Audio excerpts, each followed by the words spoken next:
Khadija Mayakor Diouf saa si tembe li jot tey mooy coronavirus dugg ci suñu réew mu doon tiitaange pour ñëpp nag bu ñu waxee ne panique amul peut-être ñuy jéem a dalal xel yi la mais am na ci ñoo xam ne fi mu toll ni tiit nañu jaaxle nañu nan nga gisee cas bu ñu révélé ne am na Sénégal ñi naan benn lam ñi naan ñaar la bu fi mu toll ni ñëpp ñu ngi jël seen matuwaay. ah Mbose man de corona bi tiital na ma xaw ma ku mu tiitalul waaye man tiital na ma pour ñaari raison benn bi mooy dafa doon une épidémie boo xam ne dafa pandémie la sax c'est partout dans le monde donc je me disais que day yàgg rek mais suñu ottuwul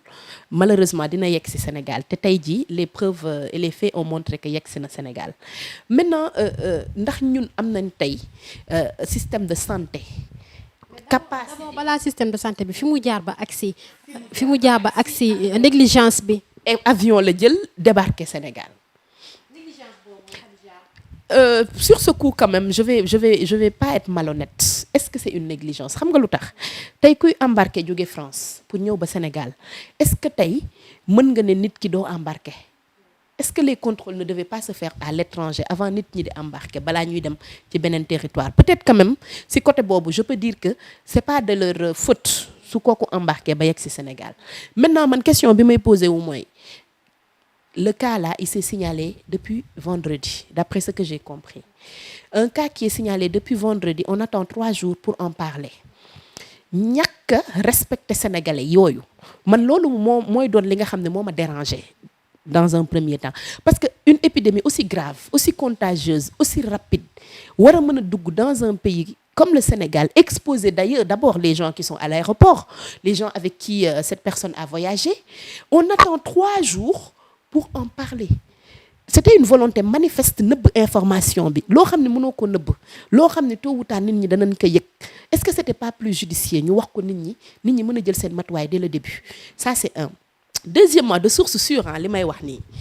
le cas il est arrivé à l'aéroport la procédure de transfert du malade n'a pas été respectée parce que ils ont écrit noir sur blanc que c'est le SAMU qui doit transporter en fait les malades dans ce cas précis. Dans le cas des deux là, il y en a un qui a été transporté par l'ambulance de Mbour. À quelle heure? 4 heures après son arrivée sur le territoire sénégalais. Ñu jël encore ba le lendemain, donc le dimanche à 11 heures, pour pouvoir en fait désinfecter les locaux. Mais durant tout ce temps-là, mais est-ce que cette maladie ne s'est pas déjà propagée? Est-ce que du dañuy xaar juste que d'autres cas se révèlent? Loolu yëpp day wane manque de sérieux bi nga xam ne mooy caractéristique ak marque de fabrique u régime bi lii nag dafa doon loo xam ne kenn mënu cee tappale kenn mënu cee caaxaan kenn mënu cee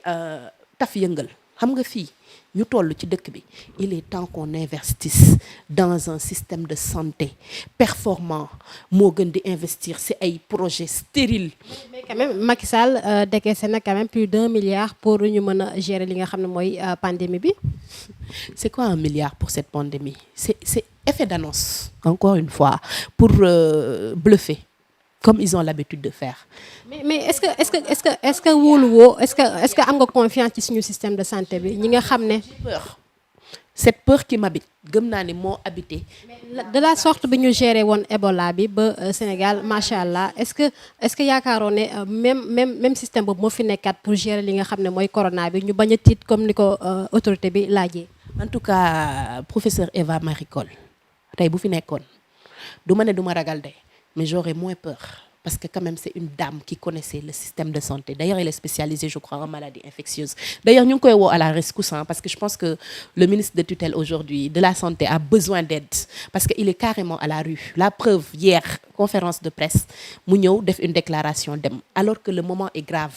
l'heure est grave pourquoi waxul ak nit ñi parce que il n'a pas du répondant dans ce domaine sujet bi du ay caaxaan ak ay tappale du ay taf yëngal xam nga lan la dañu ne xaalisu sénégalais yi ñuy jël di ko dugal ci ay ñàkk xorom nañ ko dugal ci système de santé bi lii lancement la demain s'il y a une autre épidémie qui se déclare comment on va faire pour tenir le coup problème mu santé bi la mettre à nu si jamais yal na fi yem d'autres cas se déclarent est-ce qu'on a aujourd'hui les moyens si c'est une pandémie nationale dem ci région yu bari est-ce qu'on a le plateau technique capable de faire face combien de médecins il y a à l'aéroport aujourd'hui xam nga ko combien qui est là-bas c'est des infirmiers comment ils s'organisent loolu yëpp waxuñu ci parce que tout simplement il y a un laisser-aller ak benn légèreté boo xam ne tey jii moom lañu gérer ce dossier-là j'espère que fi lay yem maa ngi koy. mais Khadija vu la gravité du problème est-ce que jotul aussi ñëpp jël ko dugal ci seen loxo comme opposition comme parti au pouvoir non mu doon benn problème national boo xam ne ñu bañ di koy politiser que ñëpp ñëw ci benn comme mën nañ ko woowee benn xeex ñëpp ñëw andi seen pierre à l'édifice ñu mën a xeex li nga xam ne moo di coronavirus mu génn fi ci réew mi est-ce que jotul ñëpp booloo doon benn. c'est dans des cas précis comme ça ne peut pas être politique parce que c'est quelque chose qui touche tout le monde et de manière indifférenciée amul kii APR la wala kii patriote la mën na laal fu ne mën na dugg kër gu nekk amul am xaalis voilà amul pauvre la preuve pays riche yi la jëkk attaqué balaa muy ñëw si suñu dëkk yi donc forcément cette solidarité elle est naturelle dans ce genre de situation mais yàlla dafa dogal ni ñun nekk ñu aux commandes te ñi nekk aux commandes tey ñoom la yàlla sas ñun nag luñ ci mën dinañ ko ci apporter en termes de réflexion. mais nekk leen aux commandes mais sensibilisation bi est-ce que ñëpp waruñ cee dugg. commencé nañ ko parce que je pense que tey soo duggee ci internet bi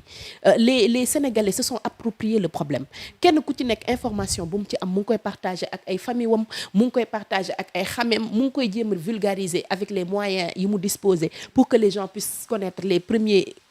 règles de base. Mais on s'attend aussi à ce que ki nga xam ne mooy président Sonko génn woote dal que Abdoulaye Wade génn woote dal ñëpp ñi nga xam ne responsable politique lañ génn woote dal ñëpp allant dans le même sens que Macky Sall. mën na am mais ça change quoi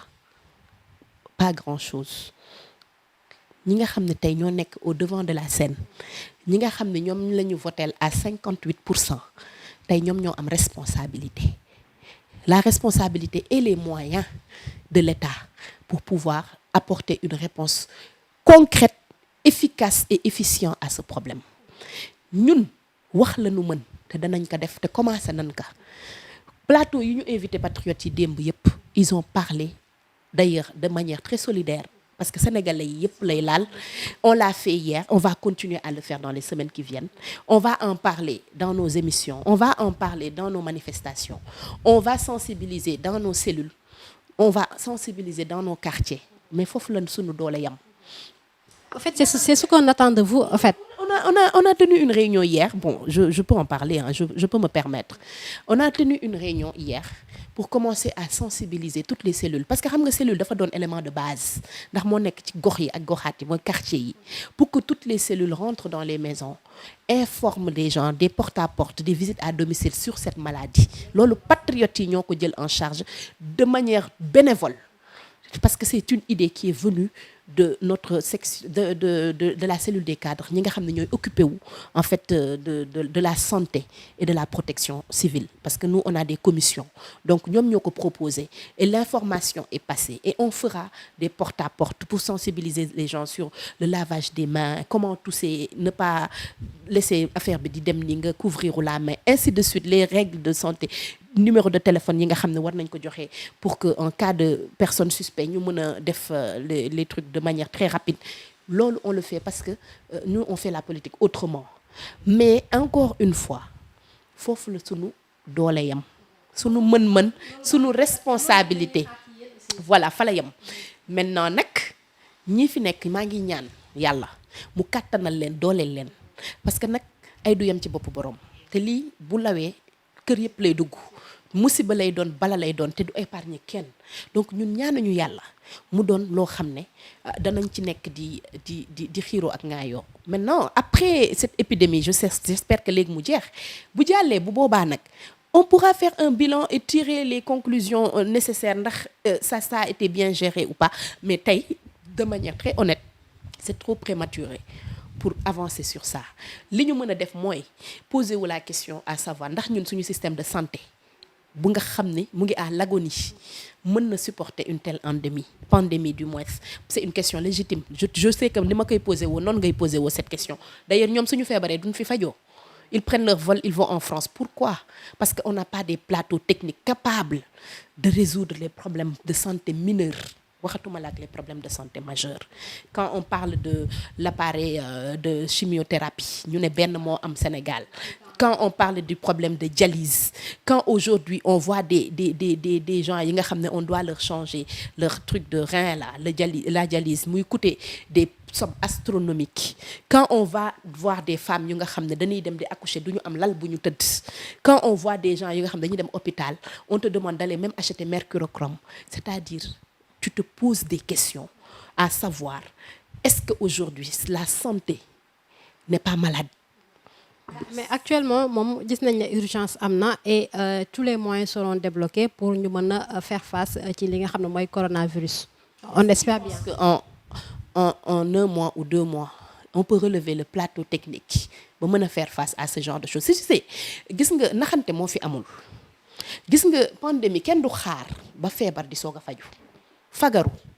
moo gën faju. Mais bu ñuy wax waxu coronavirus aussi depuis mois de décembre ou je pense novembre lañ koy wax Chine mais depuis lors aussi ñun ñu ngi fagaru gars yaa ngi communiqué ñu ngi ciy wax di sensibiliser Sénégalais. Non ma chère, c'est pas suffisant. Tu sais wax ak jëf y a 2 choses. C'est un monde. Déclaration d'intention. Je préfère quelqu'un qui ne fait pas de déclaration d'intention mais qui agit. te Sénégal gis nga fi nu toll amul benn sujet de santé wala d'autres choses boo xam ne kenn débattu ci depuis 1960 ba tey boo jëlee kaawu Ebola nga jël kaawu yeneen feebar yoo xam ne mu ngi fi boo demee ci tiroir yi tu vas trouver des piles et des piles de documents de séminaires à n'en plus finir. Là n'est plus la question. Est-ce qu'on a les compétences en interne? Oui, on a des médecins qualifiés. On a du personnel engagé, mais ils n'ont pas les moyens techniques de faire face à leurs obligations. Un médecin bu war a ñëw soigner 50 patients se retrouve avec 500 malades. Mais comment il va faire pour faire face? D'autant plus qu'il n'a pas avec lui le plateau technique bu koy permettre mu def face. Loolu yëpp, c'est ça la vraie question. En fait, question coronavirus bi, c'est dommage, c'est regrettable mu yegg ci Sénégal, mais yegg ci na ba pare. Il faut que ñu trouver ci solution. Il faut que ñu xool nan la ñuy def pour gérer ko. Il faut que ñu communiquer sur les gestes en fait d'hygiène. Tout ça c'est bien beau, mais ça nous interpelle au plus haut niveau. Mooy le plateau médical vétuste sénégalais. Tey jii bu coronavirus déclaré woo dans des zones comme Fongolemé, mais comment ils vont faire? Il n'y a pas d'ambulance, il n'y a pas de personnel yu nga xam ne ils ont été formés dans des cas comme ça ñu mën a réagir rapidement parce que la réactivité est très importante ci genre cas yu mel nii. Aujourd'hui su fekkee ñay wasin di matu ñoo amul ambulance bu leen jëlee ji ci kër ga yóbbu leen ca maternité ba ay charrette lañ leen teg massa ko amee coronavirus. Donc daal li ñuy ñaan mooy ñu ngi tàllal loxo kilifa diine yi ñu ngi ñaan yàlla parce que tey moo fi descend bu fekkee suñu gouvernants yi la ñuy xaar mën nañ arrêter parce que moi je n'attends rien de yàlla laay ñaan yal nañu yàlla dimbali ba feebar bi bañ a law ba yegg foo xam ne segam dëkk yi développé ñoo ko mën a tëdd góolu massa ñun ñi nga xam ne mooy loolu daal yaa ma ñun ñëpp nañ ñaanandoo Khadija te aussi formation bi je pense gars yaa ngi ci ñu ngi jéem di former un peu partout surtout les coins les plus reculés du Sénégal ñu ngi jéem a former personnel bi pour ñu faire face ak li nga xam ne mooy coronavirus bi. ba yenn question yi espérons que ñi nga xam ne ñoo ñu jiite ci côté santé bi dinañ la dégg ba ànd ci ay réponses surtout sur le plateau médical. waaw espérons bien Khadija émission bi neex na macha allah en tout cas macha allah neex na ñu bàyyi la rek nga tàggatoo joxe sa message bi mujj. En tout cas sama message de la fin je vais l'adresser à nos maris. C'est très important ce que je dis. Je dirais pas spécialement mon mari, mais nos maris. Parce qu'il n'y a pas que moi. Peut-être que ma fi toog tey, mais il y a des milliers de femmes yoo nga xam ne dañu engagé wu en politique. mu yoo xam ne day jël sa temps, day jël sa énergie, day jël sa xaalis. Suñu xaalisu jëkkër yi sax nag dañ koy def ci don de soi bi. Donc suñu amul ku ñu comprendre koo xam ne jàppale nañu ci kër gi, ci éducation xale yi, ci nga war a dem tourner une semaine, war a dem di guddee di wàcc di ñëw ay 1 heure du matin. maa ngi jaajëfal sunu borom kër yi ndaxte sunu ñemee yéen a ñu dey di jaajëfal suñu famille yi nga xam ne aussi dañuy ñëw à la contribution da ngay am ay doom ñu war a jàngi war a wàcc ñu war leen jëli sa papa wala sa yaay di sacrifier wu pour defal la ko parce que xam na ni par ailleurs da nga nekk ci un combat boo xam ne c'est un combat noble mais qui mérite aujourd'hui nga am soutien donc loolu c'est quelque chose bu nga xam ne vraiment je tenais à le dire li may daaneele nag mooy c'est l'ère des femmes. C'est une conviction personnelle c'est l'ère des jeunes ñun ñoo moomee vent comme disent xale yi lépp lu nu am nag dara duñu ko may lu dul suñu ngor suñu jom suñu fulla suñu engagement ak suñu détermination qualité yooyu laa bëgg jigéen ñi làmboo ko te ñu xam ne lépp lu nekk ci suñu kanam rek on a les moyens on a les capacités et les compétences daan ka donc chères femmes vous êtes des mamans vous êtes des femmes